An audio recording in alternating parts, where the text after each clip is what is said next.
De l'accueillir, homme de Dieu. Soyez bénis.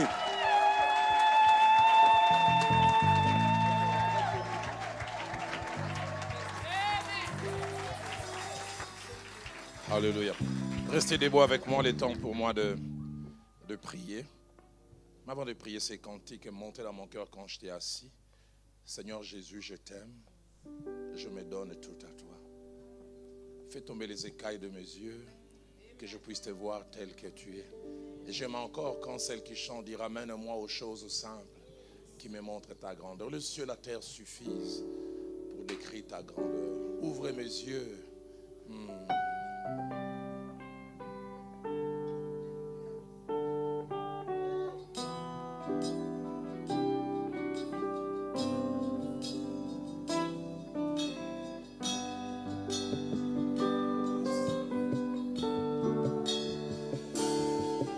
Seigneur Jésus, je t'aime, je me donne tout à toi. Que les écailles de mes yeux tombent pour que je te voie tel que tu es. Ramène-moi aux choses simples qui me montrent ta grandeur.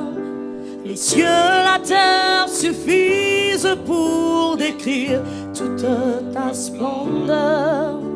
Ouvre mes yeux que je voie ton armée qui m'entoure, que je cesse de croire à la taille des illusions, que j'affronte la nuit, le jour. Tu es plus grand que tout ce qu'on dit de toi, tellement grand que tout ce que l'on dit ici-bas. Tu es plus grand. Tu es plus grand que les mots du dictionnaire. Yahweh, tellement grand que tout ce que tu fais est à ta taille, mon aîné.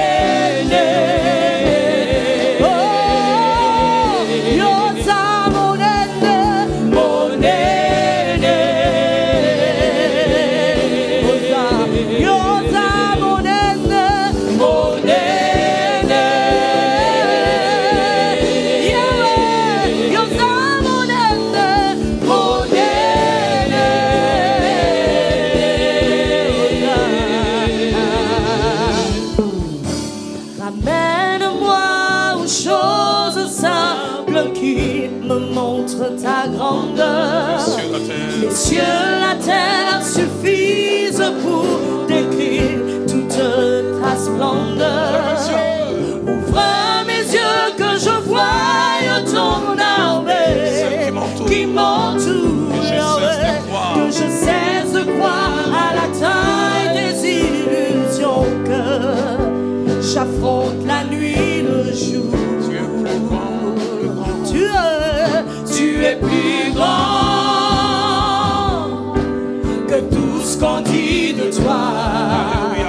Tellement grand que tout ce que l'on dit ici-bas. Tu es plus grand que tous les mots du dictionnaire. Yahweh, tellement grand.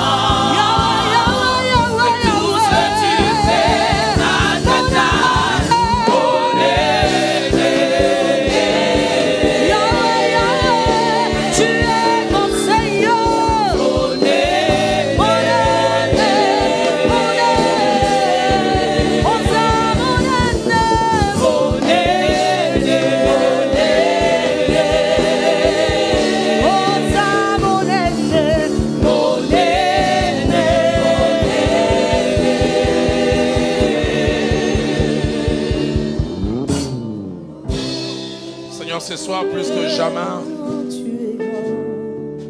je réalise ces cris sortant du cœur du psalmiste.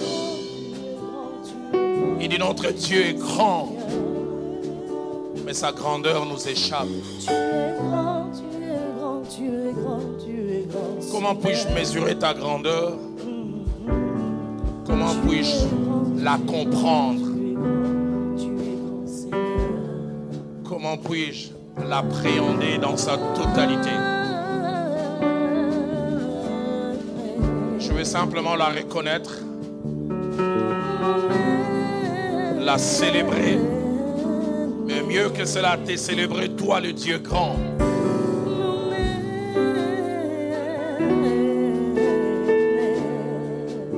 Ce que tu fais dépasse mon entendement. Tu es le Dieu qui a créé l'infiniment grand, mais le Dieu aussi qui a créé l'infiniment petit. Les grains de sable est ta création. La grande montagne d'Himalaya est ta création. Dans ta grandeur, tu crées ces poissons géants appelés baleines.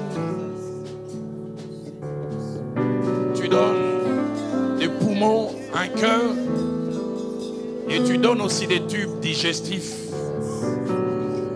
Mais dans cette grandeur, tu crées aussi le petit poisson fretin, auquel tu donnes aussi des poumons, un cœur et un tube digestif.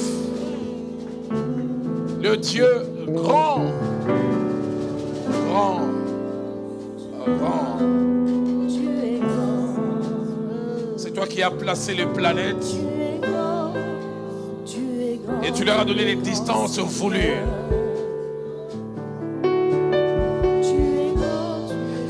C'est toi qui as établi les balais des saisons qui ne se trompent jamais.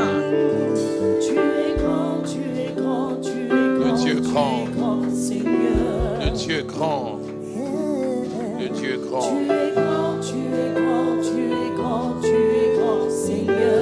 Ce soir, nous reconnaissons ta grandeur. Tu es grand, tu es grand, tu es grand, tu es grand, Seigneur. Et nous nous inclinons devant cette grandeur. Tu es grand, tu es grand, tu es grand, tu es grand, Seigneur. Et nous disons ce soir, Dieu grand, parle aux petits que nous sommes. Fais-le au travers de la folie de la prédication, comme tu aimes souvent le faire, selon qu'il est écrit, tu envoyas ta parole,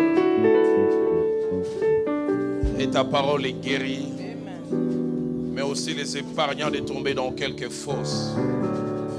Qu'il en soit ainsi, au nom de Jésus, et le peuple de Dieu dit avec moi, Amen. Merci à notre chorale, merci. Est-ce qu'on peut encore apprécier notre groupe d'adoration?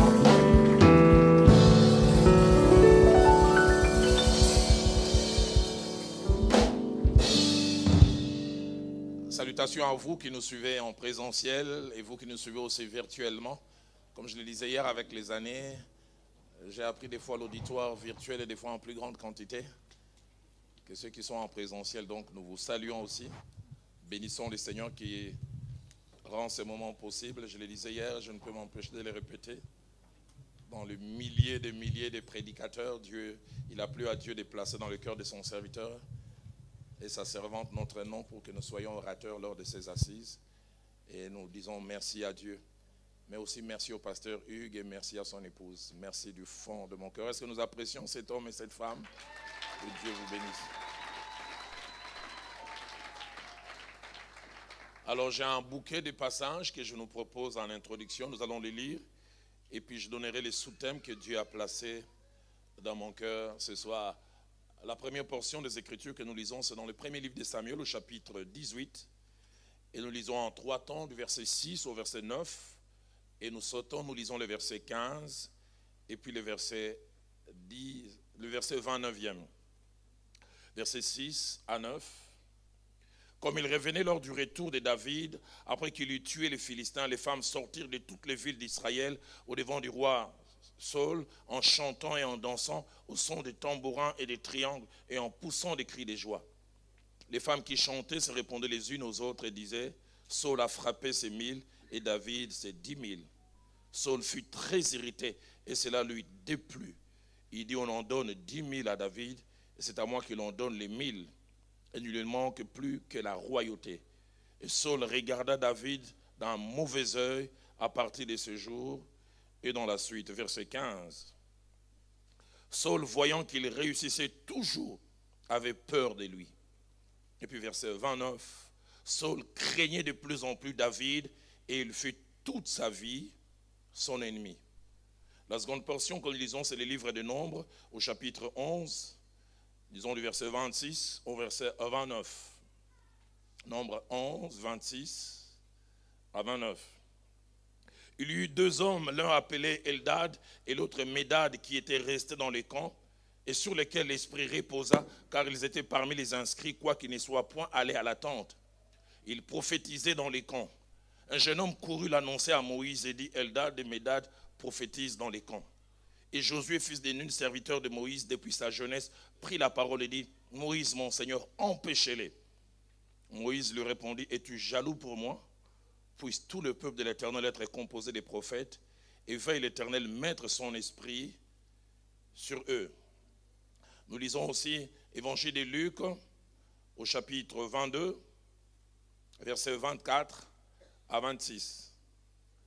Il s'éleva aussi parmi les apôtres une contestation, lesquels d'entre eux devaient être estimés les plus grands. Jésus leur dit, les rois des nations les maîtrisent et ceux qui les dominent sont appelés bienfaiteurs. Qu'il n'en soit pas de même pour vous, mais que le plus grand parmi vous soit comme le plus petit et celui qui gouverne comme celui qui sert. Avant dernière portion, Daniel au chapitre 6. Daniel au chapitre 6. Et notre lecture va du premier verset jusqu'au verset 5e. Darius trouva bon d'établir sur le royaume 120 satrapes qui devaient être dans tous les royaumes.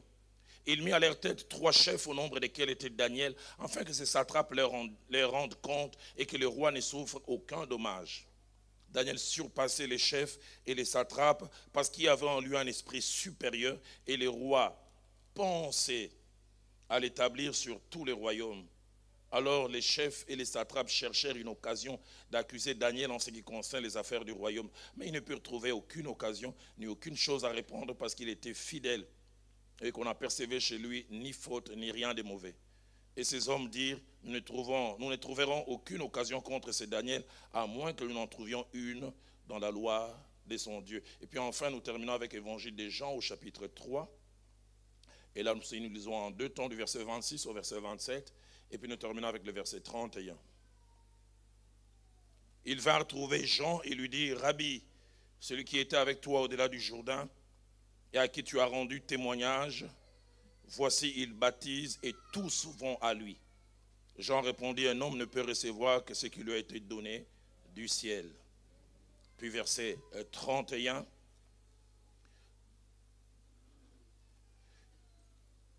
Verset 30 plutôt, pardonnez-moi, il faut qu'il croisse et que je diminue. Clésis, un appel, une vocation. C'est les grands thèmes que Dieu a placés dans le cœur de son serviteur et sa servante et sur lesquels nous essayons de parler depuis hier. Et ce soir, comme sous-thème, Dieu m'a donné, c'est l'appelé et son cœur. L'appelé et son cœur. C'est-à-dire l'homme et la femme que Dieu appelle, que Dieu met à part, et son cœur. Depuis plusieurs semaines que j'ai préparé, je priais pour cet enseignement, surtout cette intervention. 3 termes sont revenus chaque fois dans mon cœur. Le premier terme, c'est vaccination. Qui dit vaccination, c'est apporter quelque chose qui empêche à quelqu'un d'attraper une maladie qui peut se présenter sur son chemin. Et je prie que Dieu vaccine quelqu'un au travers de cet enseignement. Deuxième terme qui montait dans mon cœur, guérison. Et qui dit guérison, dit il y a un mal qui existe déjà et on veut l'attaquer. Et des fois, la guérison oblige à prendre des choses amères. Moi, je n'aimais pas beaucoup les piqûres. Mais pour guérir, quelquefois, il fallait bien en prendre une. Mais le troisième terme qui m'a un peu dérangé, et elle est revenue plusieurs fois dans ma prière, c'est le terme chimiothérapie. Qui dit chimiothérapie dit il y a cancer, il y a gangrène, et que l'on veut attaquer. J'ai quelquefois été en contact avec des gens qui ont subi la chimiothérapie, ce n'est pas facile. Et quand ce terme est revenu dans mon cœur, je demandais au Seigneur, y a-t-il quelques hommes ou quelques femmes de Dieu qui sont gangrénés par ce mal? Et que ce soir, au travers de ce message, tu veux apporter une guérison forte. L'appeler et son cœur. Pourquoi ce message? 3 raisons. La première raison de ce message, c'est nous montrer une réalité. J'en avais prévu 2, mais en le préparant, je me suis rendu compte que je ne peux aborder qu'une seule. Une réalité, ainsi que les pièges attachés à ces réalités qui touchent une partie de notre être et ce que cela peut produire. Christ, parlant à la foule qui venait l'écouter, dira dans Matthieu chapitre 15, verset 19-20, il dit: car c'est du cœur que viennent les mauvaises pensées, le meurtre, les adultères, les impudicités, les vols, les faux témoignages, les calomnies.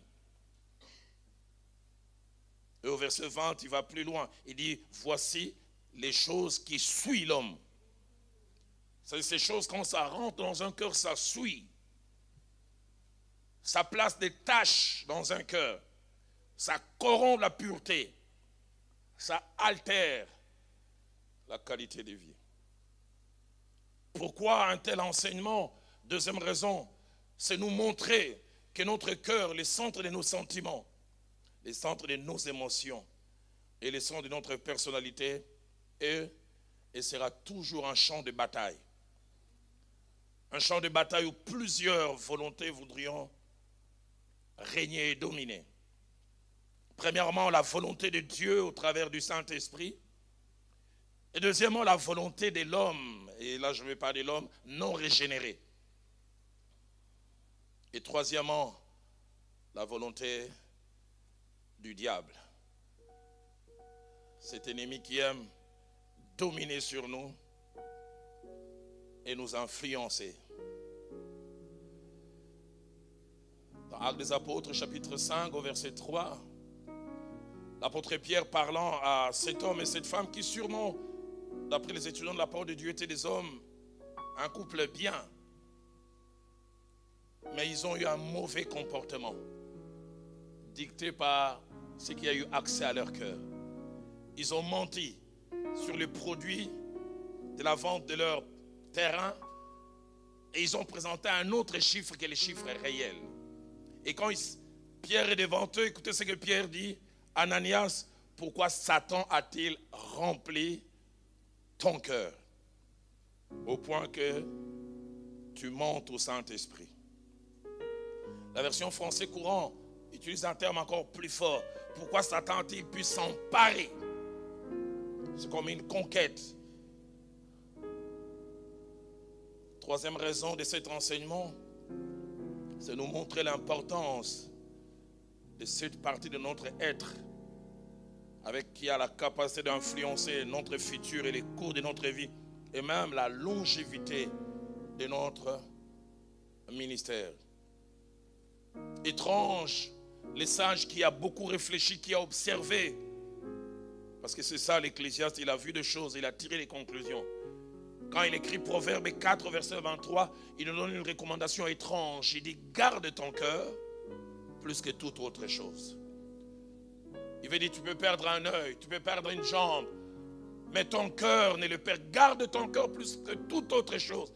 Et il insiste: car de lui viennent les sources de la vie. D'autres versions disent: ta longévité en dépend.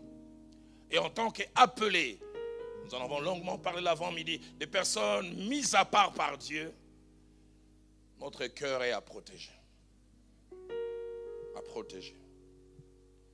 Et je voudrais, avant de parler de cette réalité qui nous guette tous, dire 5 choses ou 5 vérités en rapport avec ces choses qui toquent et qui toqueront à la porte de nos cœurs, contre lesquelles nous sommes appelés à nous battre.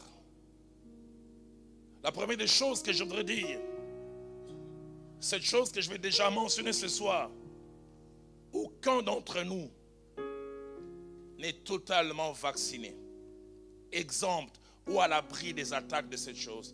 Même moi, après une trentaine de vies de ministère, je me bats contre.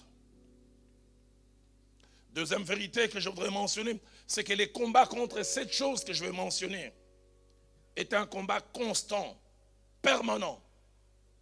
Ça va s'arrêter simplement les jours où ce muscle géant appelé cœur aura un tout dernier battement de cœur, ça s'arrête. C'est ces jours-là que ce combat va s'arrêter.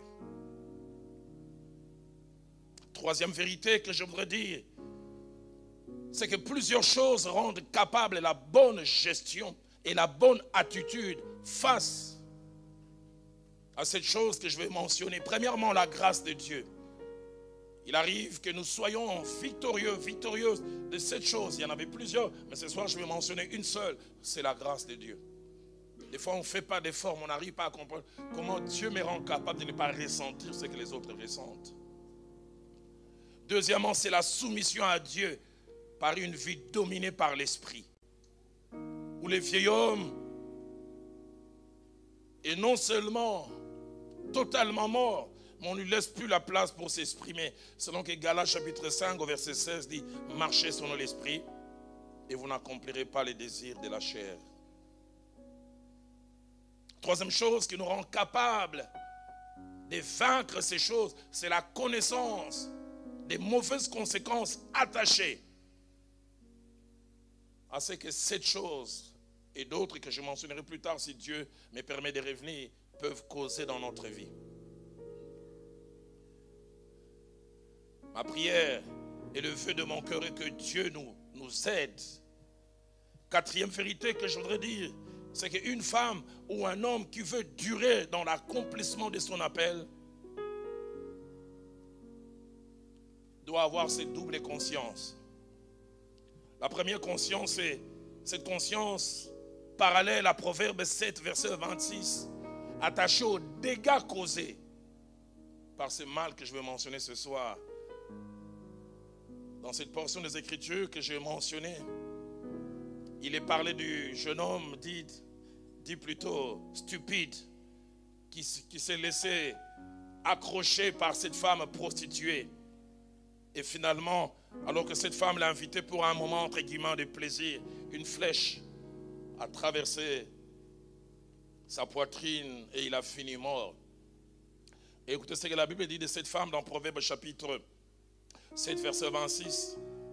Elle a fait tomber beaucoup de victimes. Et ils sont nombreux tous ceux qu'elle a tués. Et c'est mal que je m'ai mentionné tout à l'heure. Je voudrais aussi dire il a fait tomber beaucoup de victimes. Et ils sont nombreux tous ceux qu'elle a tués. J'aime la traduction française courant dit elle a blessé et même ruiné beaucoup. Même des hommes forts ont été ses victimes. Deuxième conscience à avoir pour ne pas laisser ces choses nous détruire, ce n'est jamais les négliger. Que des choses que nous négligeons un peu comme Israël, quand après une série de victoires, ils arrivent dans Josué chapitre 7, verset 3, verset 5e, ils sont devant une petite nation, il la néglige, ça ne sert à rien. Il ne faut pas amener toute l'armée. Et finalement, ils ont été battus à plate couture. Que des choses que nous négligeons, qui finissent par nous faire très mal. Et puis, cinquième chose, ces choses, leur mauvaise gestion, non seulement touchent nos cœurs, mais peuvent à la fois nous détruire et, comme nous le verrons tout à l'heure, faire de nous des destructeurs. Et cette chose contre laquelle tout appelé de Dieu, moi y compris, est appelé à se battre. J'ai dit, j'en avais noté plusieurs, mais je vais mentionner une seule. C'est la jalousie. La jalousie. Qu'est-ce donc la jalousie? Avant de répondre à la question de savoir c'est qu'est la jalousie, je voudrais d'abord dire deux choses. La première, c'est qu'il existe, en étudiant la parole de Dieu, deux sortes de jalousie. La première, elle est normale, elle est tolérable, et je vais même plus loin, jusqu'à un certain niveau. Normale, tolérable, et jusqu'à un certain niveau. Et je vais même plus loin, c'est son absence qui ne serait pas tolérable. C'est la jalousie présente dans une relation amoureuse entre un homme et une femme. Une relation amoureuse est basée sur l'exclusivité de certaines choses. Je sais que pasteur Hugues ne peut jamais faire salut, c'est un homme saint. Mais s'il arrive qu'il est avec maman Solange et qu'une autre femme passait et que pasteur Hugues se mettait à regarder, maman Solange dira seulement: toute chose concourt au bien de ceux qui aiment Dieu. Rendez grâce en toutes choses, n'est-ce pas?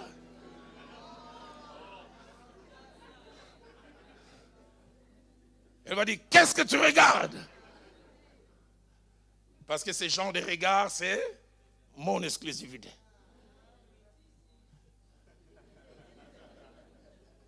Le mari de cette femme a bien entendu.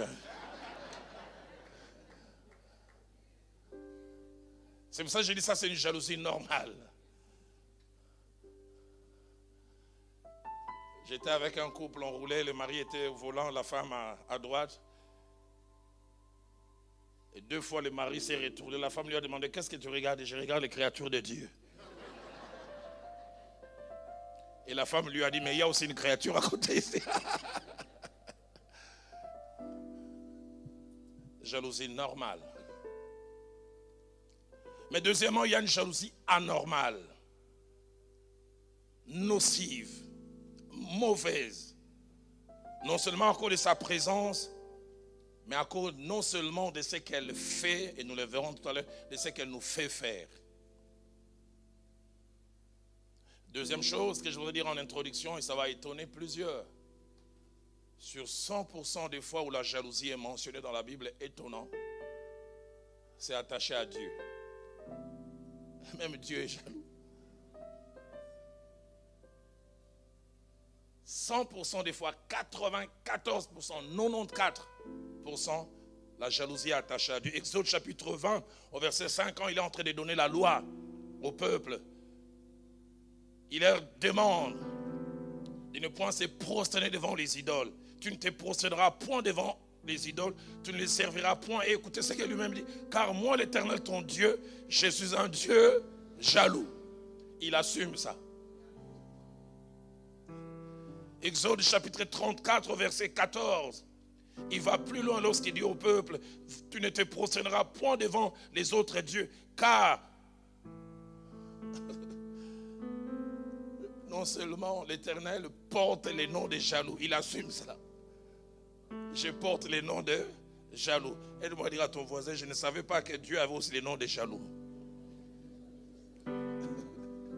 Il porte les noms des jaloux. Il est un Dieu jaloux. Pourquoi? Parce qu'il aime l'exclusivité. La jalousie normale, acceptable et tolérable, mais sans excès, c'est celle que je mentionnais entre un homme et une femme, où il y a exigence de l'exclusivité, la non-partage de certaines choses, des attitudes, des regards, des compliments. Mais la mauvaise jalousie, celle qui est l'objet de notre enseignement en tant qu'appelé, peut se définir de 3 manières. Premièrement, la jalousie, la mauvaise, c'est défini comme un sentiment de dépit, un sentiment de souffrance intérieure et de torture morale, de voir l'autre avoir ce que j'aurais voulu avoir, mais que je n'ai pas. Je souffre à cause de cela. J'aurais voulu avoir cette Mercedes et je ne l'ai pas. Je n'ai qu'un vélo et puis lui là. Deuxième définition de la jalousie, c'est un sentiment de souffrance morale. De voir quelqu'un avoir ou obtenir dans un domaine plus que ce que nous aurions voulu. C'est-à-dire nous avons, mais lui il a plus. Troisième définition de la jalousie, c'est une souffrance due au fait d'être obligé de partager avec quelqu'un d'autre ce qu'on aurait voulu avoir pour soi-même. J'aurais voulu avoir l'exclusivité. Et ça, nous les hommes, nous ne souffrons pas beaucoup, ce sont les femmes. Je pars avec une cousine à une fête, elle s'est habillée, elle se disait aujourd'hui je suis au top. Elle entre comme ça, elle voit une autre femme avec la même tenue. J'entends ma cousine dire, j'ai envie d'en rentrer, mais changer. Nous les hommes, ça nous fait du rire. Nous, les hommes, on est spirituels. Hein?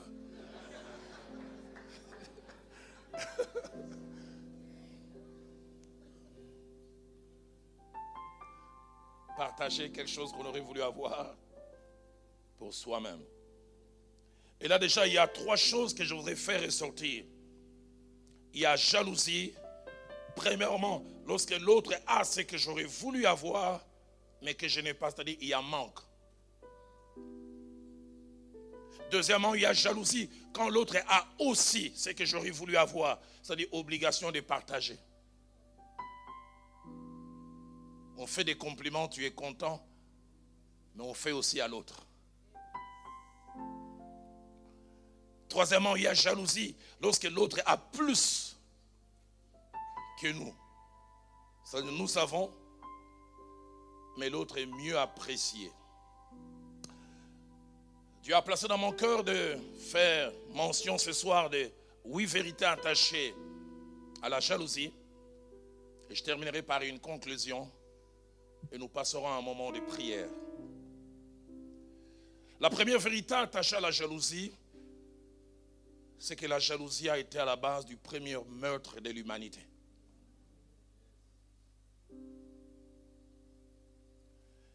Et le comble, c'est dans un cadre familial. Genèse chapitre 3, versets 3 à 5. Caïn et Abel sont nés, ils partagent tout dans leur vie, jusqu'au jour où les 2 offrent même acte, mais 2 réactions.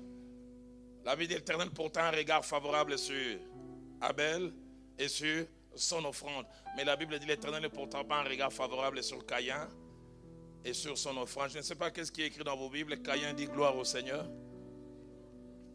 Ma Bible à moi dit 1, Caïn fut irrité. Et 2, cela lui déplut. Et plus tard nous les verrons. Hypocrisie, il invite Abel, il dit sortons. Quand ils arrivent, Abel est étonné. Son frère commence à lui donner des coups. Caïn, qu'est-ce qu'il y a? Mais qu'est-ce que je t'ai fait? Le seul tort d'Abel, c'est que Dieu a apprécié ce que lui a eu à faire.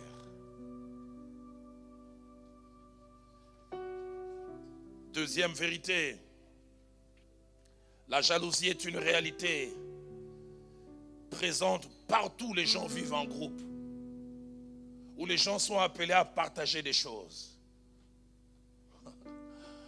La jalousie est présente dans le milieu familial entre frères, entre sœurs, entre frères et sœurs.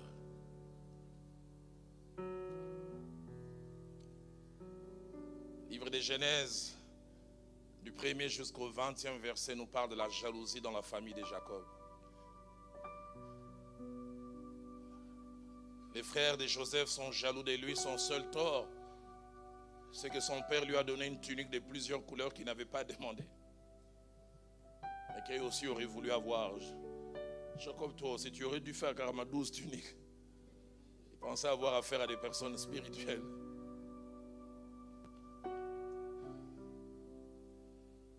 Ma Bible à moi, il est pris en haine. J'ai vécu une scène il y a 22 ans à l'est de notre pays, à Goma.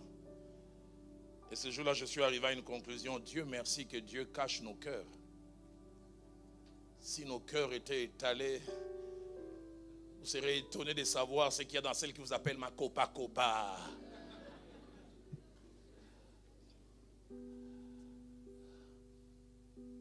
J'avais parlé durant 5 jours sur la corruption du cœur.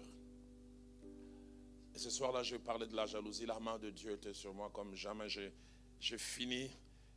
Je reçois cette jeune fille de 19h à 20h30, 1h30. Mais avant qu'elle n'ouvre la bouche pour parler, elle a pleuré 35 minutes. Ça coulait des yeux, ça coulait des narines.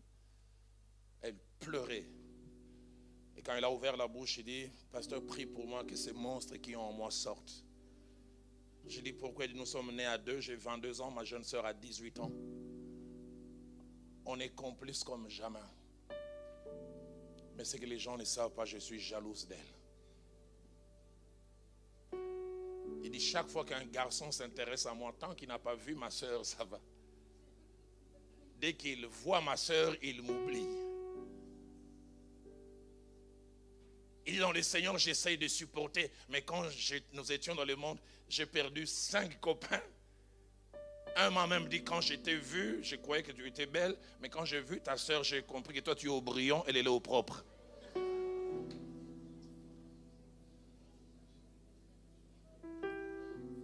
J'ai aimé la sincérité de cette jeune fille.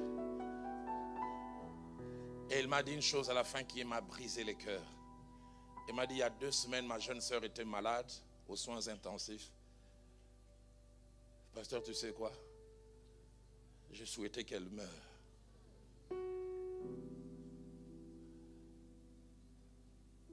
Qui êtes-vous réellement? Qui suis-je? Qui es-tu aussi, Roland? Je sais pas, je dis Dieu merci, il n'étale pas nos cœurs.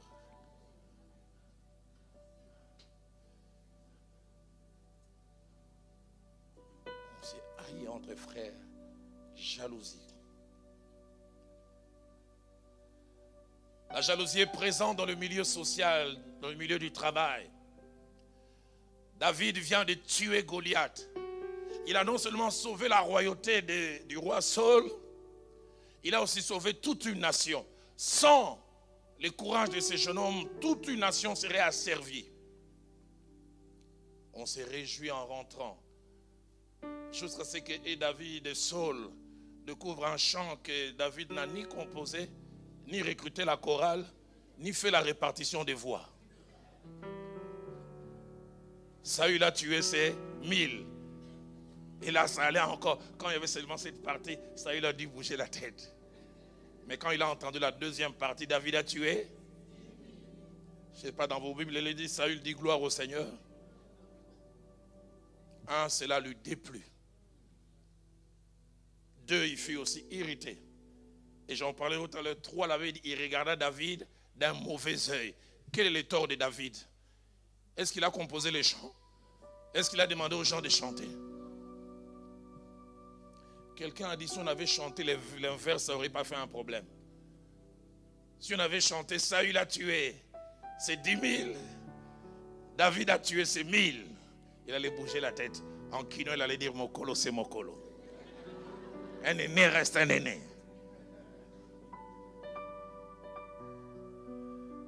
Et là, j'ouvre une parenthèse pour dire cette vérité que mon pasteur, le fait Jacques-André Vernon, me disait. Il disait, la maturité d'un serviteur de Dieu se mesure à sa capacité à accepter, à supporter l'élévation de l'autre.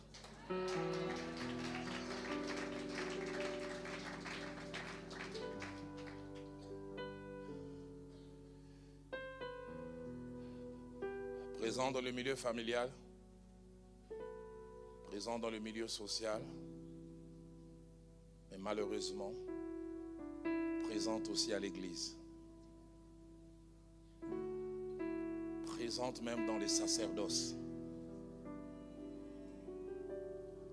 Présente même parmi les prédicateurs. Je suis allé prêcher dans un pays d'Afrique, une église dirigée par 2 frères. Les gens de cette ville les appellent les Dupont et Dupont. Ils sont tellement complices. Ils ont plus de 22 ans de ministère ensemble. Quand je les voyais, je disais, je voudrais travailler avec mon frère comme ça. Je travaille avec eux 7 jours. Et je termine dimanche. Le plus âgé me dit, Roland, ce soir, ne dors pas, je dois te voir. Il vient me voir à l'hôtel à 22h. On est resté jusqu'à 2h du matin. Quand il a commencé à parler, j'ai failli tomber évanoui. Il dit, j'aimerais que tu pries pour moi. Je suis jaloux de mon frère. J'ai dit, Dupont et Dupont.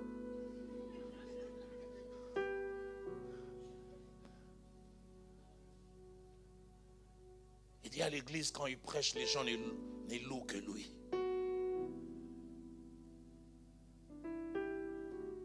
Les gens lui font des compliments. Il dit des fois quand je suis à ses côtés, j'ai l'impression que je fais partie du décor.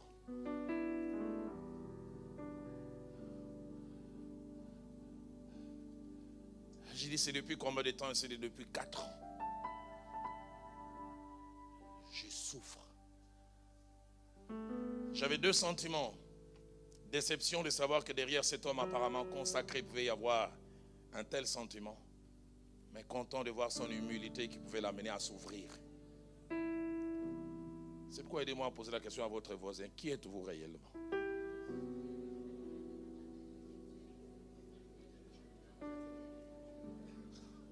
La Bible dit le cœur de l'homme est tortueux par-dessus tout.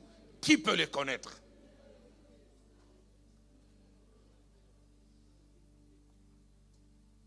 Troisième chose attachée à la jalousie, c'est que la jalousie est une mauvaise chose à 2 niveaux. Premièrement, la jalousie, quand elle habite notre cœur, elle nous ronge. Elle nous fait souffrir. Elle nous torture moralement puis physiquement. Mon pasteur disait que la jalousie, c'est comme des termites. Les termites rongent jusqu'à détruire l'arbre qui les loge. Vous les logez, elles vous détruisent. Toutes celles et tous celui qui laisse la jalousie habiter son cœur souffre. S'il y a un jaloux, il va me les confirmer. Ils ont des maux d'estomac quand on loue l'autre. Quand on dit du bien, souffrance.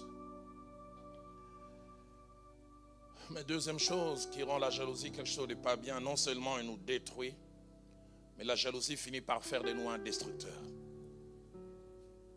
Elle commence d'abord par nous détruire nous. Toute personne qui finit par loger la jalousie dans son cœur, la jalousie finira par armer sa main pour faire du mal. J'aimerais déjà à ce niveau vous supplier. Si vous n'avez jamais logé ce mal, quand il viendra solliciter comme locataire, n'acceptez pas même s'il propose un bail intéressant.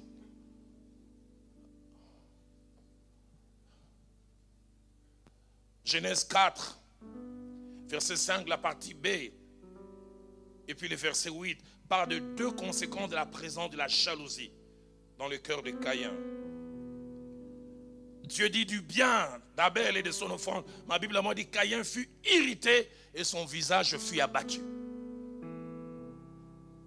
La version française courant dit Caïn éprouva un profond dépit et il faisait triste mine. On pouvait voir que ça n'allait pas, mais ça allait du cœur. La version parole de vie dit Caïn fut très fâché et il se renfrogna. Visage fermé. À cause de ce qui habite son cœur. La version Nouvelle Bible Seconde va plus loin. Il fut très en colère et son visage devint sombre de tristesse. Les jaloux, ils ont toujours un sourire jaune quand on vante l'autre. Ah, le pasteur Hugues a bien prêché. Bon, c'est vous qui trouvez bien. Hein? C'est qu'il a prêché là, moi aussi.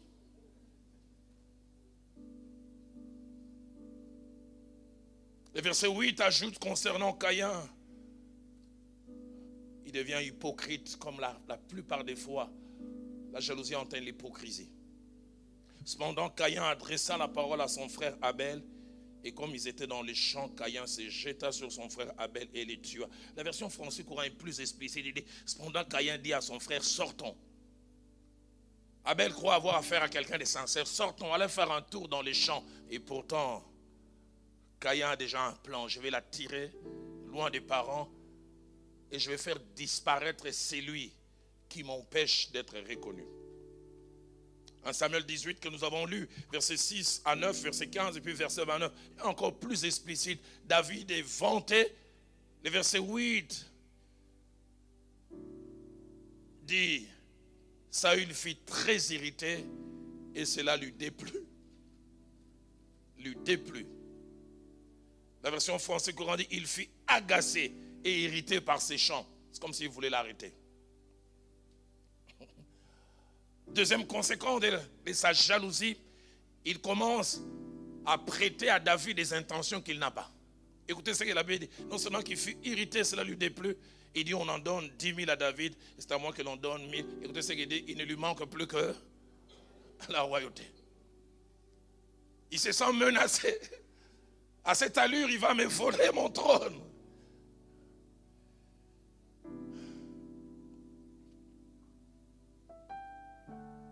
Et la chose qui suit, c'est ce qui me frappe au verset 9. Il change d'attitude vis-à-vis de quelqu'un qui directement ne lui a rien fait. Ma Bible a moi dit, Saul regarda David d'un mauvais œil à partir de ces jours et dans la suite. Quel est le tort de David? D'avoir gagné. Le tort de David, c'est qu'on l'a reconnu d'un mauvais œil. Français courant dit, il les regarda avec méfiance. La version parole de vie dit, il regarda David avec malveillance. Le verset 15 montre la naissance de quelque chose qui naît dans le cœur de tout jaloux, l'insécurité. La jalousie crée toujours l'insécurité. Écoutez ce que la Bible dit. Saul, voyant que David réussissait toujours, avait peur de lui. Peur de lui. La version française courant dit, la frayeur de Saul ne cessait d'augmenter lorsqu'il apprenait les grands succès de David. Comment vous réagissez quand on loue quelqu'un? On parle du ministère, mais on peut parler aussi même sur le plan social. Mais c'est le verset 29 qui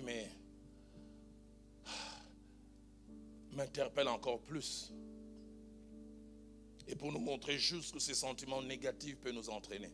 La Bible dit, Saul craignait de plus en plus David. Et écoutez ce qu'il dit, il fut toute sa vie son ennemi.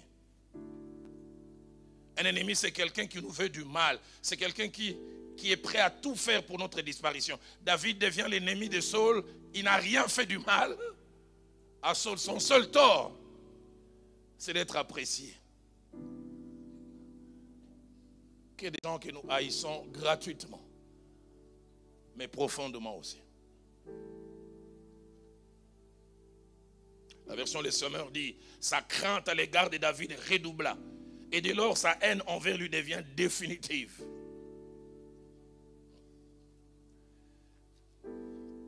Quatrième vérité, la Bible associe dans 1 Corinthiens chapitre 3, verset 3, la jalousie au fait d'être charnel. C'est-à-dire ne pas marcher par l'esprit ou se laisser dominer par l'esprit.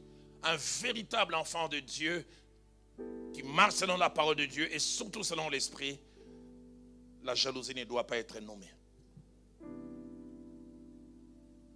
L'apôtre Paul dit, puisqu'il y a parmi vous de la jalousie et des disputes, n'êtes-vous pas charnels et ne marchez-vous pas selon l'homme? Seigneur, parle-moi de cela. Cinquième vérité, c'est que d'après Genèse chapitre 4 que nous avons lu verset 3 jusqu'au verset 8, avec l'expérience de Caïn et d'Abel, c'est qu'il y a un bon moment pour arrêter, détruire et même tuer la jalousie. Quel est ce moment? C'est lorsqu'elle est dans son stade embryonnaire. Lorsqu'elle commence à s'inviter. Lorsqu'elle commence à vouloir germer. Combien de fois nous la laissons grandir et même nous l'arrosons et nous mettons même des engrais. Quand Dieu découvre que la jalousie s'invite dans le cœur de Caïn, écoutez ce que Dieu dit à Caïn dans Genèse 4 verset 6. Il dit, pourquoi es-tu irrité? Pourquoi ton visage est-il abattu? Il dit au verset 7, les péchés se couchent à ta porte et ses désirs se portent vers toi, mais domine sur lui. Caïn, arrête-les là.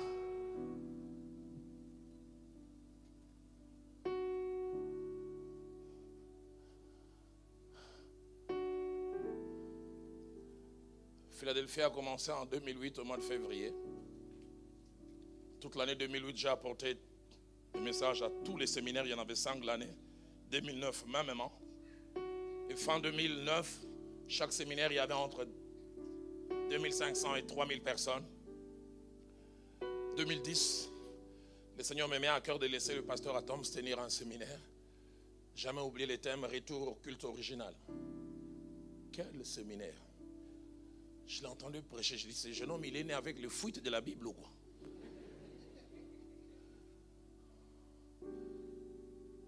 Chez nous à Philadelphie, on l'appelait Obélix. Parce qu'on disait, enfin, c'est pas un parallélisme, mais vrai. On disait l'onction, c'était comme la potion magique. Et on disait, nous, on a besoin de boire, mais lui, il était tombé dedans.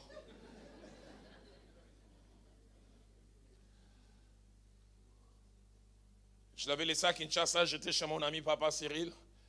Les premiers soirs, on m'appelle, on dit, il y a eu 3500 personnes. Plus de 1000 que quand moi je suis là.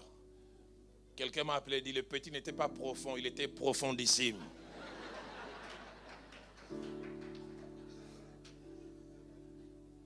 Au 3e jour, il y avait 5000 personnes.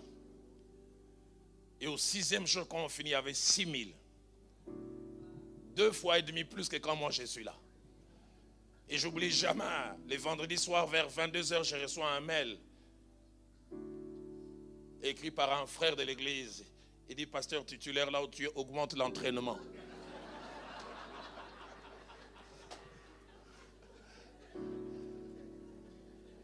Parce que le petit a élevé la barre très haut. Je n'ai jamais oublié. Il dit à la fin, tout le monde l'appelle Messie dans l'évangile. Messie de Barcelone.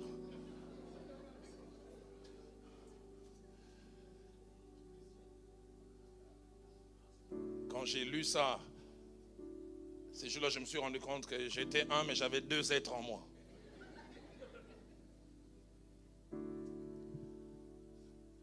Je pensais que le vieil homme en moi, il était totalement mort, mais ces jours-là, je me suis rendu compte que le vieil homme n'était qu'évanoui.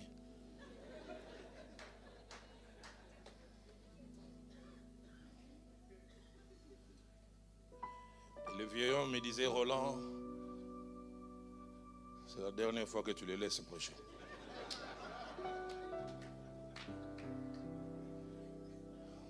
Sinon, on risque de t'oublier. Et le même vieux homme m'a encore inspiré. Il dit, quand tu rentres, ouvre-le pour une église au Bandundu.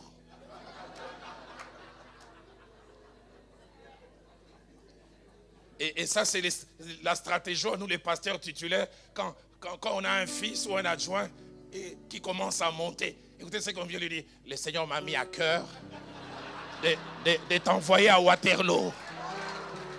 Le Seigneur n'a pas mis à cœur. Tu as peur.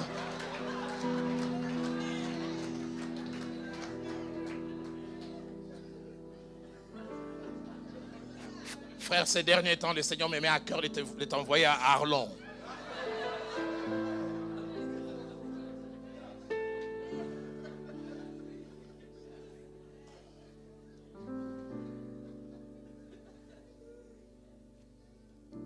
Mais l'autre partie de moi-même disait, Roland, réjouis-toi.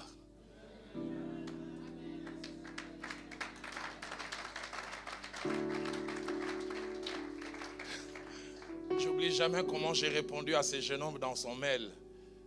J'ai écrit 3 phrases. J'ai dit merci pour Messi. Mais sache que dans l'équipe de Philadelphie, moi je suis Pouyol le défenseur.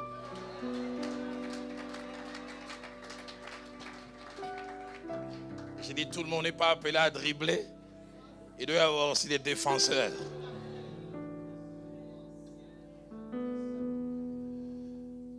Et quand je disais ça, j'essayais de maîtriser ce vieil homme. Je sais que mon vieil, moi, il est bavard. Les vôtres, ils ne parlent pas.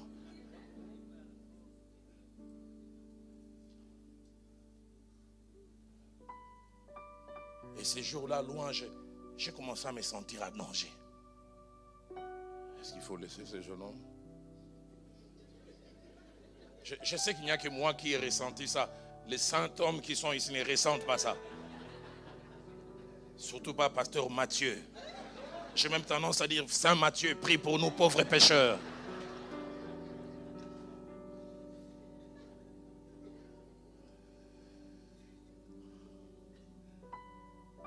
Sixième vérité, c'est que par rapport à l'œuvre de Dieu, il y a 3 sortes de jalousie. Si toutes les trois sont mauvaises, la troisième est la plus mauvaise. La première sorte de jalousie dans l'œuvre de Dieu, c'est entre les fils spirituels. Vous êtes pasteur titulaire et puis vous avez des adjoints. Combien de fois ça se dit par haute voix, il y a une rivalité. Il y a un esprit de compétition qui naît. Quand l'esprit de compétition s'invit dans le cœur, la chair ne devient plus un endroit d'édification, mais un endroit de compétition. Quand c'est son tour, on vient montrer de quoi on est meilleur qu'eux.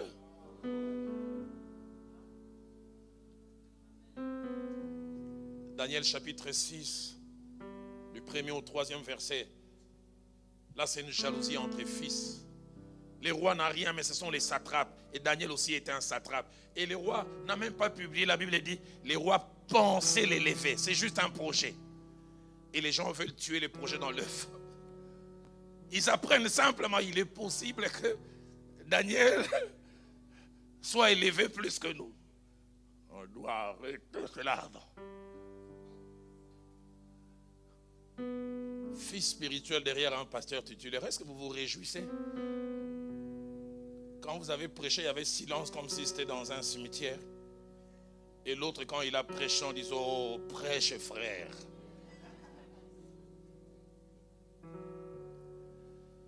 La jalousie vous amènera à voir de petits détails. Vous commencez à dire, bon, le message était bien, mais la grammaire. Hein?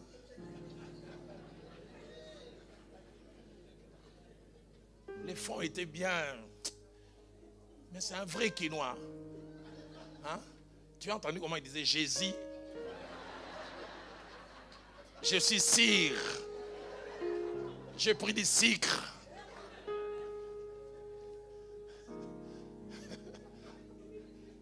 C'est vrai, il a une diction de chez moi, mais les fonds étaient bons. Toi, avec ton français léché là, qu'est-ce que tu dis de bien? Je vais vous apporter aujourd'hui un message ambivalent et qui est rempli de redondances. Et vous verrez le côté lufoque de ce message.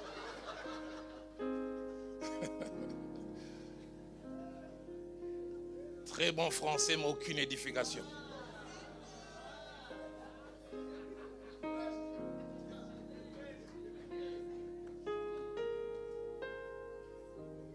Deuxième sorte de jalousie qui malheureusement aussi existe,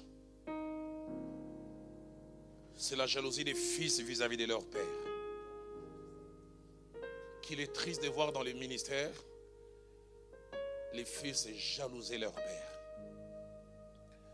De Samuel chapitre 15, versets 1 à 6. Absalom est en train de jalouser son père David, est prêt à les détruire.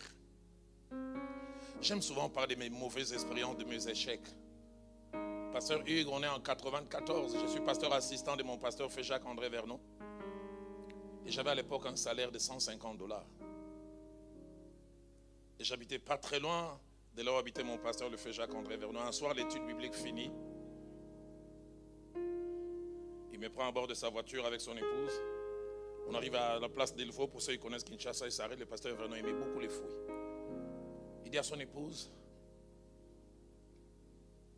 on va acheter des fruits quasiment pour 3 à 4 semaines. Et puis ils ont commencé à prendre des fruits. Je n'ai jamais oublié. Le véhicule était rempli derrière. Et quand ils finissent d'acheter, vous savez combien ils ont payé? $150.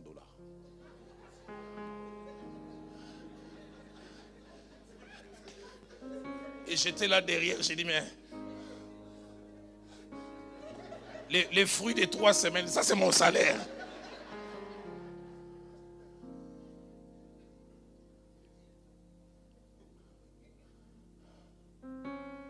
J'ai enseigné dernièrement à l'est de notre pays sur les saisons dans les ministères. J'ai dit, on peut être côte à côte dans les ministères, mais on ne passe pas par les mêmes saisons. La Bible dit, il y a un temps pour s'aimer, mais aussi un temps pour moissonner. Tu peux être à côté de quelqu'un qui est dans sa saison de moisson, alors que toi, tu es dans ta saison de sémaille.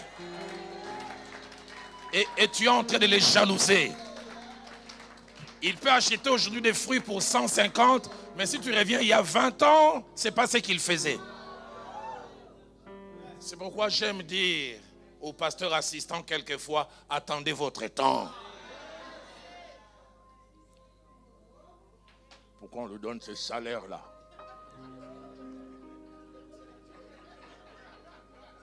C'est nous qui chassons les démons à l'église. Mais tu ne sais pas le prix qu'il a payé. Et parle-moi d'être un Absalom qui veut détruire mon David. Et vous savez, quand un fils commence à jalouser un père, même quand il les cache, ça sointe. Ça se voit. Seigneur, parle-moi d'être un fils qui jalouse. Moi, j'aimerais plutôt célébrer mon père. J'étais toujours touché quand j'étais pasteur titulaire. Quand les comités voulaient discuter sur mon salaire, on me demandait, mon épouse et moi, de sortir. Et j'apprenais que mes fils, pasteur Atom et Ken, restaient. Ils étaient les premiers à se battre pour mon augmentation. Je leur ai dit plus tard, c'est le principe que mon pasteur, le fait Jacques-André Vernon, m'a dit. Il a dit, on vous mesurera de la mesure dont vous avez mesuré les autres. Et le fait Jacques-André Vernon me disait, Dieu ne donne des enfants de qualité qu'à ceux qui étaient aussi des enfants de qualité. Je leur ai dit, vous avez fait ça pour moi. Dieu vous donnera des fils qui feront pour vous. Mais si vous l'augmentez, vous devez nous augmenter aussi. Hein?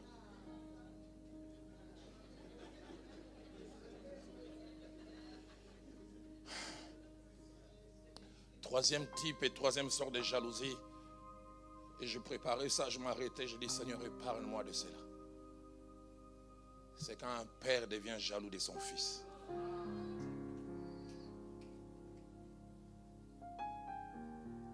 Seigneur, épargne-moi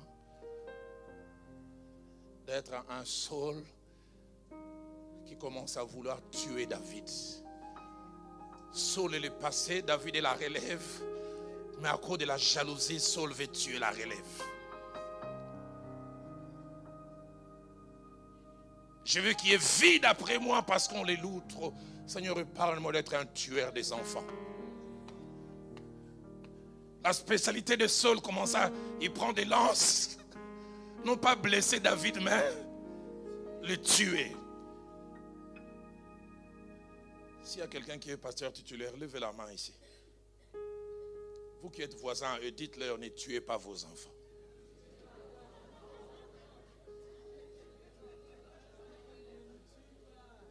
Que des enfants qu'on tue aujourd'hui dans les ministères avec comme seul tort, ils ont des aptitudes que je n'ai pas. Moi, je nage dans l'enseignement, dans la parole, lui, dans le charisme. Les cœurs des hommes sont comme des livres ouverts. Il peut voir les secrets. Je vois, il y a 2 hommes.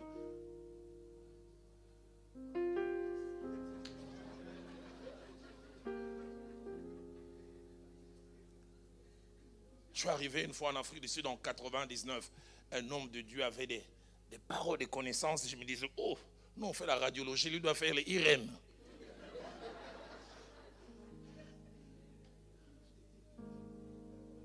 Il prêche, puis il s'arrête. Ainsi dit l'Éternel. Il y a un homme qui est derrière la salle, était remplie. Il est à 3e marche, 4e personne de la gauche vers la droite. Il dit, il vient de Pumalanga. Il a 28 ans. Il fait des cris d'épilepsie depuis. Il a habillé tel. Et l'Esprit de Dieu est en train de les toucher la personne. Quand on l'amène, j'ai dit, Seigneur, le Saint-Esprit que moi j'ai, c'est les jumeaux.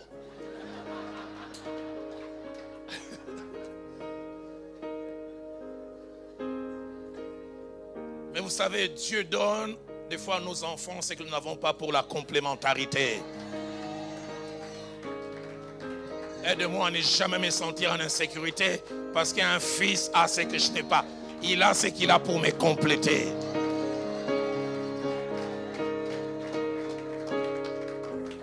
Je ne sais pas ce qu'il en est de vous. Moi, comme père, j'ai dit, je ne tuerai pas mes enfants. Que c'est triste quand votre père devient votre ennemi.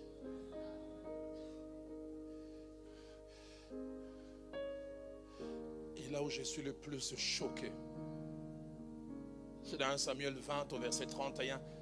Saul est en train d'échanger avec Jonathan. Écoutez ce qu'il dit à Jonathan. Car aussi longtemps que le fils d'Isaïe sera vivant sur la terre, il n'y aura point de sécurité ni pour toi, ni pour ta royauté. Écoutez comment il termine. Et maintenant, envoie les chercher qu'on me l'amène ici, car il est digne de mort.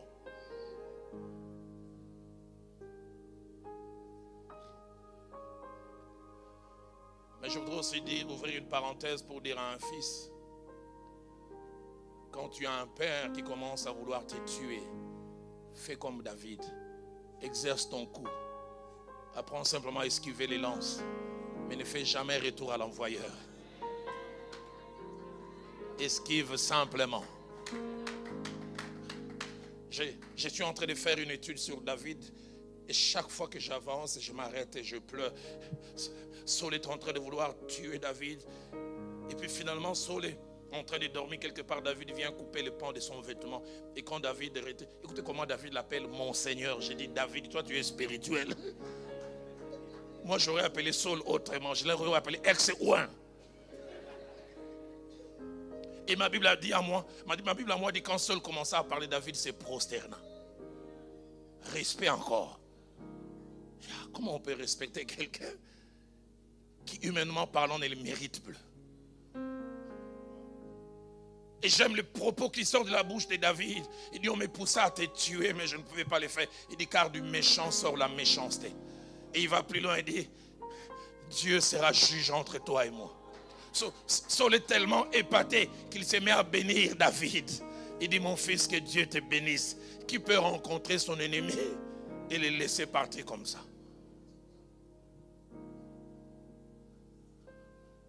Seigneur, si j'ai un père qui veut ma destruction, je ne rendrai pas coup pour coup. Je laisserai à Dieu en disant à toi la vengeance, à toi la rétribution. Septième chose, c'est que la jalousie dans un cœur est un frein à l'exaucement des prières. Certaines personnes évoluent pas spirituellement, n'évoluent pas dans les ministères. Il n'y a pas un sorcier, il n'y a pas un lien. Qui es-tu dans ton cœur?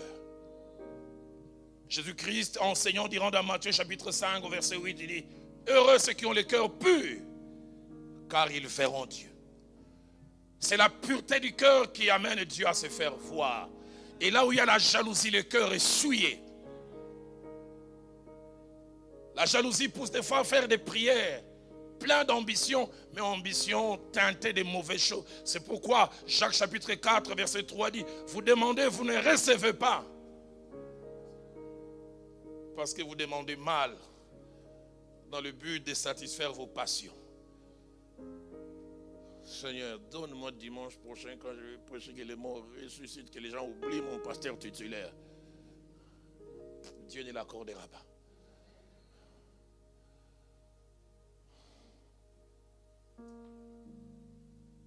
Huitième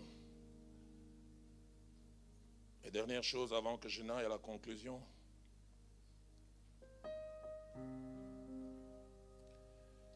C'est qu'il y a une étude approfondie plutôt, j'allais dire, de plusieurs cas en rapport avec les jaloux et leur guérison. Montre deux choses. La première, c'est que plusieurs jaloux lient leur guérison à deux choses.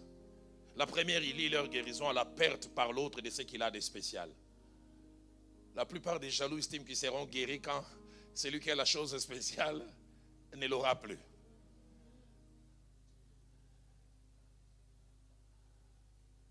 Tu as ta hammer et il apprend à 1h du matin que tu as connu un accident. Il a envie que les aiguilles de la montre tournent pour dire aux autres nous tous maintenant. Sa joie c'est dans la perte.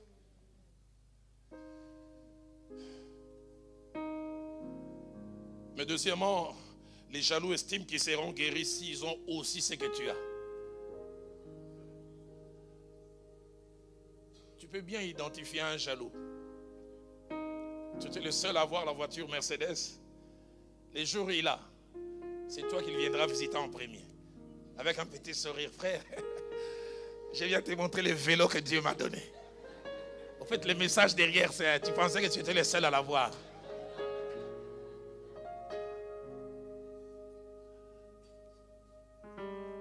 Deuxièmement, parmi celles et ceux qui ont un problème de jalousie et qui estiment que leur guérison est liée ou attachée à ce que l'autre vit, nous avons deux types de personnes. Premièrement, les personnes qui se limitent à souhaiter que le mal arrive à l'autre et qui se réjouissent quand ce mal arrive. Souhait. Quand il apprend que ton église a volé en éclats, il n'a rien fait pour cela, mais il s'est réjoui. Nous tous, on est devenus des églises de 12 personnes. Souhait simplement. Mais deuxième type de jaloux, et ce sont des jaloux au carré. Ils ne se limitent pas au niveau des souhaits, ils sont acteurs. Ils travaillent pour que tu perdes. J'entends quelqu'un au fond dire, moi je suis jaloux du premier degré, la souhait. Mais c'est aussi grave quand même. Les premiers degrés, ils souhaitent. Ils ne travaillent pas. Quand ils apprennent que ça arrivait, ils se réjouissent. Mais le deuxième, ils ne souhaitent pas. Ils travaillent pour cela. En conclusion, j'aimerais dire deux choses. La première, c'est que la Bible nous donne des exemples de personnes qui ont été rendues capables par Dieu de vaincre la jalousie. Parmi ces personnes, il y en a deux, mais j'associerai aussi une troisième. La première personne, c'est Moïse. Nous l'avons lu dans Nombre 11, verset 29. Ils sont avec un groupe de personnes, l'Esprit est descendu. Ils expérimentent des choses, mais puis voilà, on se rend compte que des gens qui n'étaient pas avec eux expérimentent la même chose. Et un groupe de gens vient dire, Moïse, tu sais quoi? Eldad et Médad, qui n'étaient pas avec nous, sont en train d'expérimenter les mêmes choses. Et Josué vient proposer, il faut qu'on les arrête, c'est notre exclusivité. J'aime la réaction de Moïse. La Bible dit, Moïse lui répondit, es-tu jaloux pour moi? Écoutez ce qu'il dit, puisse tout le peuple de l'Éternel être composé de prophètes. Puisse tout le monde avoir ce que nous avons. Wow. Seigneur, donne-moi un tel cœur. Es-tu jaloux pour moi? Que ce que j'ai, plusieurs puissent l'avoir aussi. La deuxième, c'est Jean-Baptiste.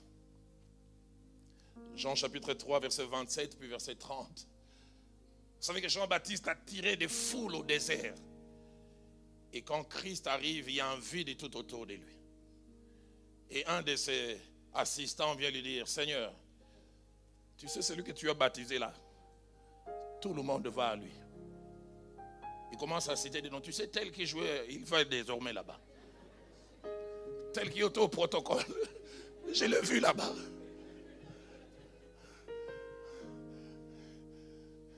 J'aime la réaction de Jean-Baptiste. Écoutez ce qu'il dit. Un homme ne peut recevoir que ce qui lui a été donné du ciel. Il dit, si le ciel a voulu que je les aime un moment, et après s'assoit chez lui, où elle est?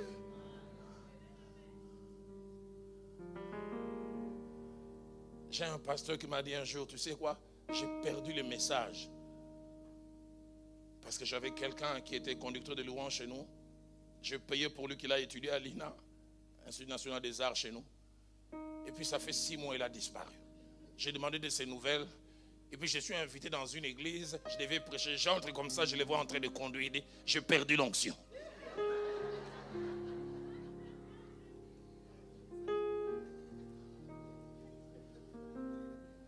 Je prêchais il y a 4 mois en Côte d'Ivoire sur l'homme de Dieu et la gestion des coûts.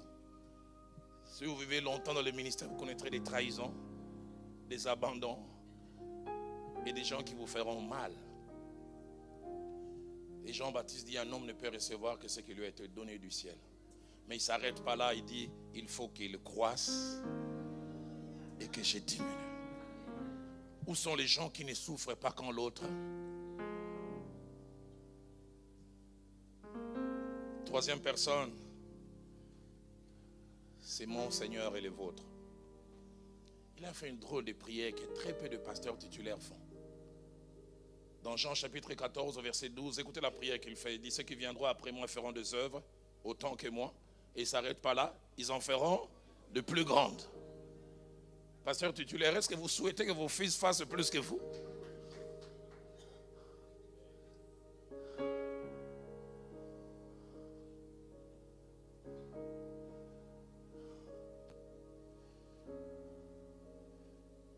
La deuxième chose pour conclure, alors que la chorale prend place, c'est que quelle que soit sa force, son enracinement et sa capacité à vouloir nous conditionner dans notre façon de penser et surtout d'agir, le Dieu de la Bible a pourvu pour que nous puissions vaincre la jalousie. Et déjà dans Genèse 4, au verset 7, Dieu dit cela à Caïn. Il dit à Caïn, le péché se couche à ta porte et ses désirs se portent sur toi. Mais il dit, mais toi, domine sur lui. Quand Dieu dit cela, il veut dire, tu as la capacité. Elle s'invite. Elle veut prendre place dans ton cœur, homme de Dieu. Mais domine sur lui. Dieu me dit de dire à quelqu'un, domine sur elle.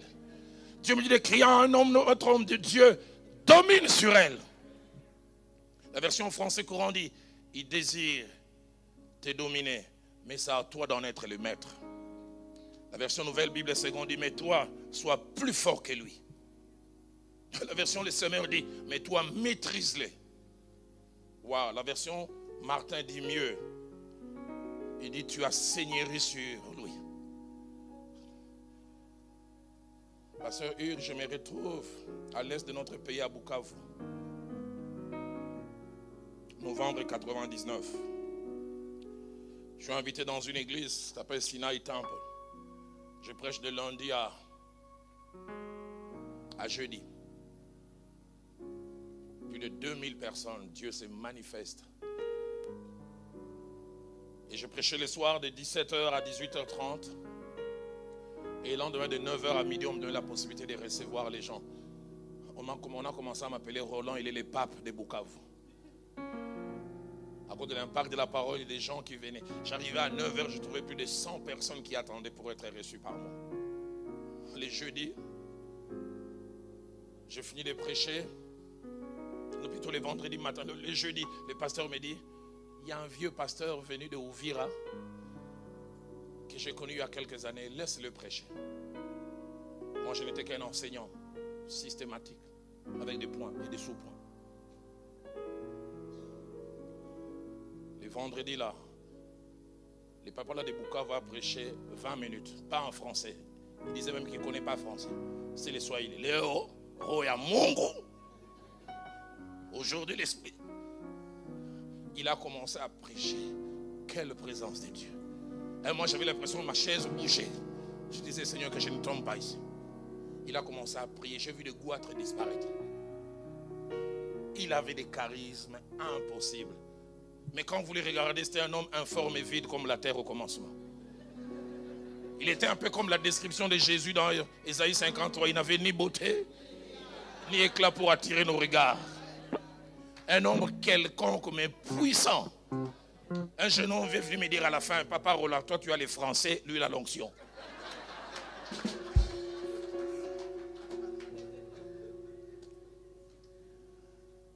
Et le soir, le pasteur vient me dire, pasteur Dalo, demain il y aura 2 bureaux, tu vas recevoir. Le musée, le vieux aussi va recevoir. J'ai jamais oublié, j'arrive le matin à 9h. De loin, je regarde du côté où je recevais les gens, il y avait des chaises. Et puis il n'y avait personne. Mais je regarde de l'autre côté, comme les Quinois disent, Bercy. Plein à craquer. Dans mon cœur, j'ai dit non, on a changé de localisation. On m'a changé. Je me souviens quand je venais, je voulais aller là où il y a les gens, le protocole me dit non, papa, toi c'est là-bas. Personne. Je suis resté de 9h à 11h. Personne n'est venu. J'ai entendu même les pasteurs dire même, vous êtes plus de 200. Le pasteur Dalo ici, là, non, nous allons attendre. Vers 11h30, j'ai fait sciemment pour sortir. C'était pour lancer un message à ceux qui ne connaissaient pas. Si vous ne savez pas que Dalo était là, je faisais comme si je cherchais quelqu'un, une manière d'aider ceux qui ne savent pas que je suis là. Et je suis retourné jusqu'à midi, je n'ai reçu personne. Tous ils attendaient. Et les jeunes hommes qui devaient me ramener à l'hôtel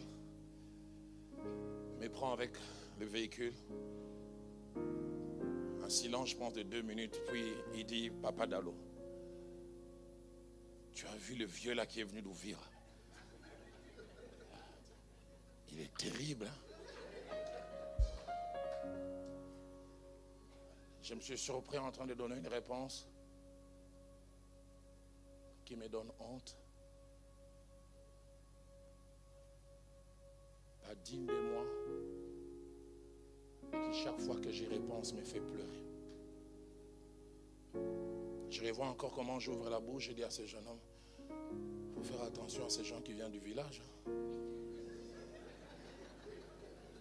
On en rigole, mais peut-être qu'il a des amulettes. Quand j'ai fini de dire ça, j'ai senti une tristesse dans mon cœur. Roland, as-tu besoin de semer les doutes dans les autres et d'abaisser l'autre parce que simplement on l'apprécie plus que toi? Enroulé, je commençais à pleurer. J'ai dit, Seigneur, je pensais que j'étais fort, mais je me rends compte que j'ai encore besoin de croître. Je pensais que j'étais rendu capable de gérer les succès de l'autre. Je me rends compte que je ne suis qu'un pauvre type. Quand j'ai voulu descendre du véhicule, j'ai appelé ce jeune homme, j'ai dit, pardonne-moi pour ce que je viens de dire. J'ai honte de moi-même. Ce jeune homme me le dira après, il dit, toute l'appréciation, le respect qu'il avait pour moi, c'était totalement écroulé. Je n'avais pas prévu un jeûne, mais je n'ai plus mangé 2 jours. Je suis rentré ce soir, là, cet après-midi, là, je me suis couché dans ma chambre 3 heures. J'ai pleuré, ça coulait des yeux. J'ai dit, Seigneur, enlève ces monstres qui ont en moi. Enlève. Rends-moi capable de me réjouir. Où est le problème que ces goitres soient guéris par quelqu'un d'autre et pas par moi? Ces vies qui ont été changées, où est le problème? Appelez. Quel état de votre cœur? Je ne sais pas quelle position vous allez prendre, mais j'ai à cœur que nous puissions ce soir prier. Y a-t-il un père qui commence à tuer ses fils par jalousie? Y a-t-il un fils qui commence à faire de son père un ennemi? Y a-t-il des fils ou des filles qui s'entretuent? Ces vieux cantiques d'autrefois montent dans mon cœur, on va les chanter. Seigneur, prends soin de moi. J'ai besoin de toi. Seul, je ne suis rien. Tu le sais, Seigneur. Nous allons prendre 5 à 7 minutes. Prenez la position qui vous semble la meilleure. J'aimerais confesser, ce message est sorti de ma bouche, mais je ne suis pas moins concerné. Je ne suis pas moins concerné. Je ne suis pas moins concerné. Seigneur, je n'aimerais pas être seulement les prédicateurs de ces choses. Parler aux appelés, j'aimerais te dire, je fais partie moi aussi de cette cause. Seigneur, prends soin De moi. J'ai besoin. J'ai besoin. Plus qu'un chant, c'est une prière. Seul, je ne suis rien. Seul, je ne suis rien. J'entends un père qui dit, je ne tuerai pas mes fils. Je ne serai pas un Saül qui cherche à tuer mes David. Seigneur, prends soin de oui, prends soin de moi. J'ai besoin de toi. Oui, de toi. Seul, je ne suis rien. Tu le sais. Tu le sais. Est-ce qu'on peut le chanter encore? Oh Seigneur,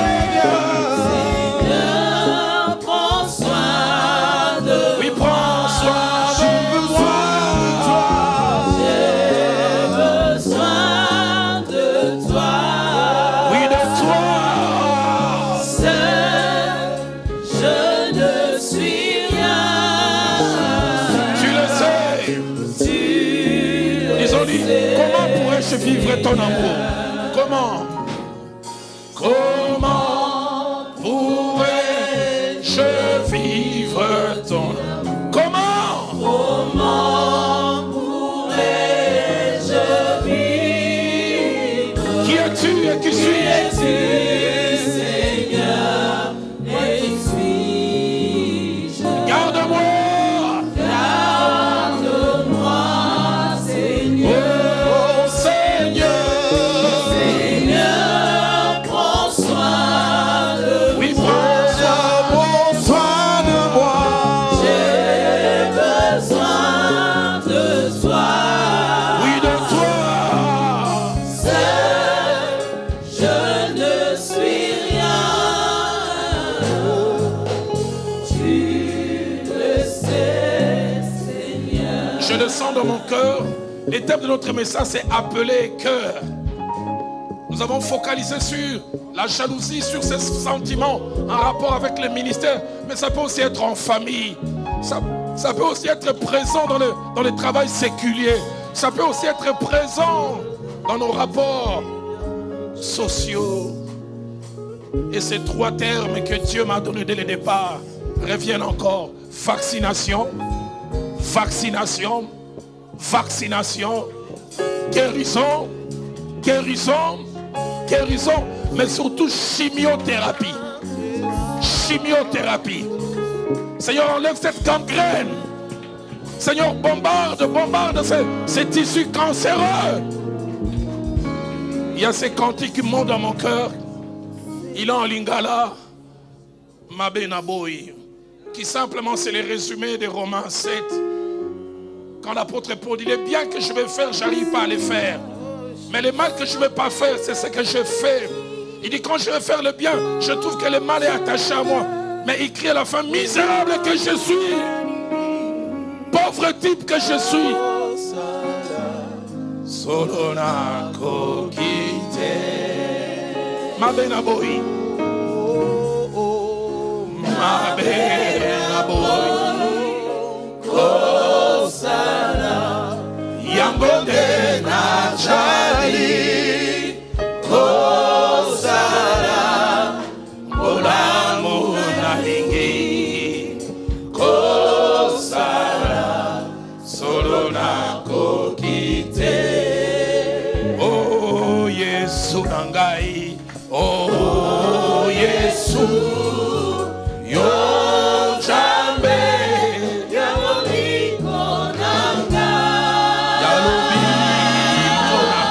C'est toi ma délivrance. Oh jambe. Yaka osu. Solo na etumba oyo.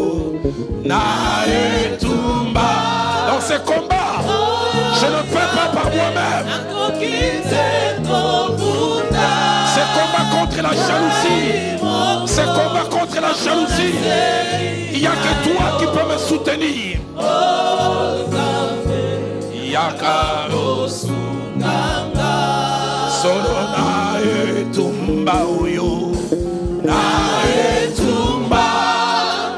Oyo jambe. Na kokite. Gai moko. Yango na se.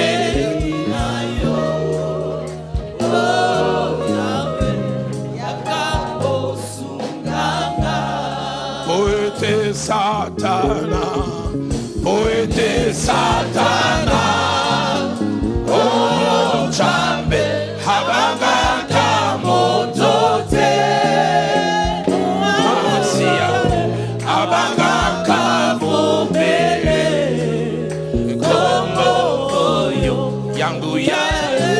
Une dernière fois, naetumba, naetumba.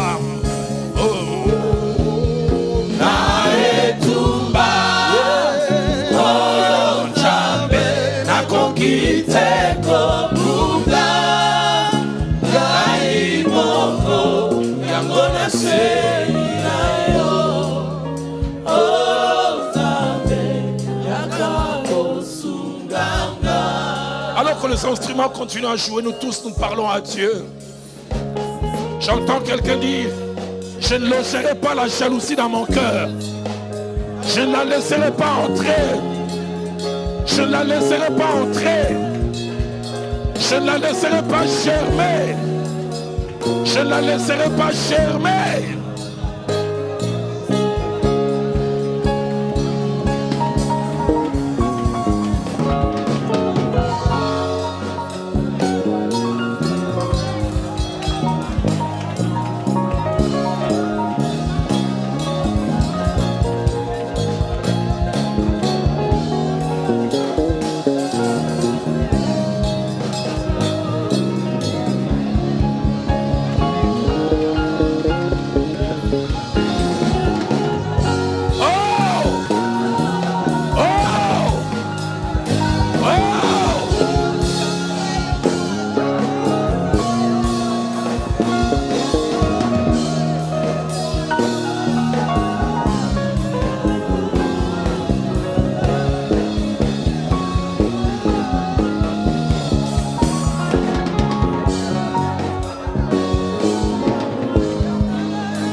J'entends quelqu'un ce soir. J'entends quelqu'un ce soir comme David le psalmiste dans le psaume 61 verset 3 dire: amène-moi vers les rochers que je ne puis atteindre par moi-même. Amène-moi vers les rochers que je ne puis atteindre par moi-même. Amène-moi vers cette dimension. Alors que je parle, j'entends l'Esprit de Dieu me dire: il y a de la jalousie dans le cœur d'une sœur pour sa sœur.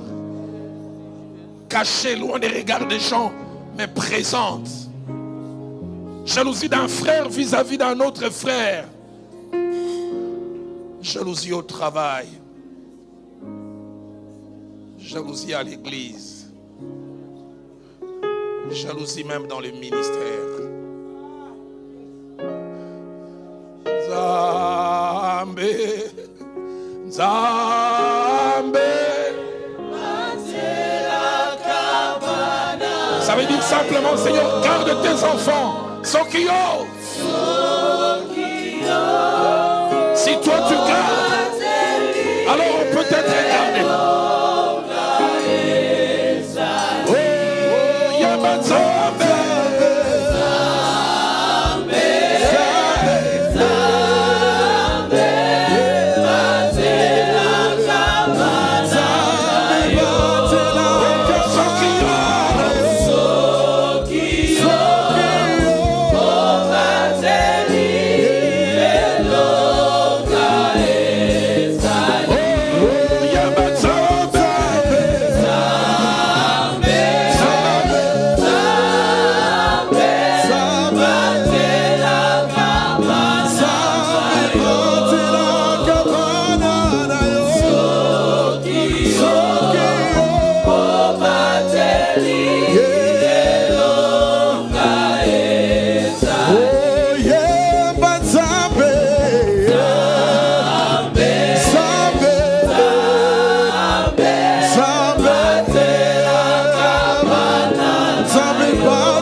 Mon espérance est en toi.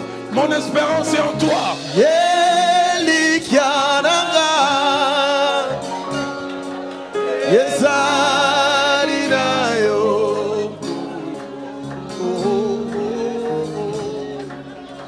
Vaccine ce soir. Vaccine ce soir. Guéris ce soir. Fais la chimiothérapie ce soir.